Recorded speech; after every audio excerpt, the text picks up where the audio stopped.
ಗೀತಾ ರೂಪದಲ್ಲಿರುವ ತತ್ವಬೋಧನೆಯೇ ಭಗವದ್ಗೀತೆ.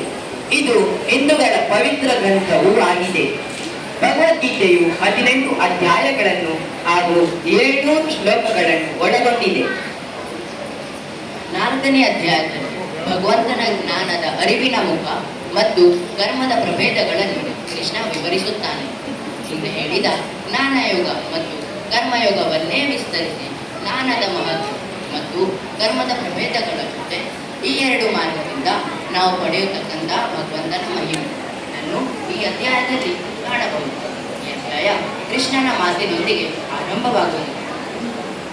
ಹೇ ಭರತ ವಂಶಿ ಅರ್ಜುನನೇ, ಯಾವ ಯಾವ ಕಾಲದಲ್ಲಿ ಧರ್ಮದ ಹಾನಿ ಮತ್ತು ಅಧರ್ಮದ ವೃದ್ಧಿಯಾಗುತ್ತದೆಯೋ ಆವಾಗಲೆಲ್ಲ ನಾನು ನನ್ನ ಸ್ವರೂಪವನ್ನು ರಚಿಸುತ್ತೇನೆ.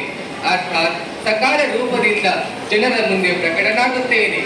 ಸಾಧು ಪುರುಷರನ್ನು ಉದ್ಧಾರ ಮಾಡುವುದಕ್ಕಾಗಿಯೂ ಪಾಪ ಕರ್ಮ ಮಾಡುವವರನ್ನು ವಿನಾಶಪಡಿಸಲಿಕ್ಕಾಗಿಯೂ ಮತ್ತು ಧರ್ಮವನ್ನು ಚೆನ್ನಾಗಿ ಸ್ಥಾಪಿಸುವುದಕ್ಕಾಗಿಯೂ ನಾನು ಯುಗ ಯುಗಗಳಲ್ಲಿ ಪ್ರಕಟನಾಗುತ್ತೇನೆ.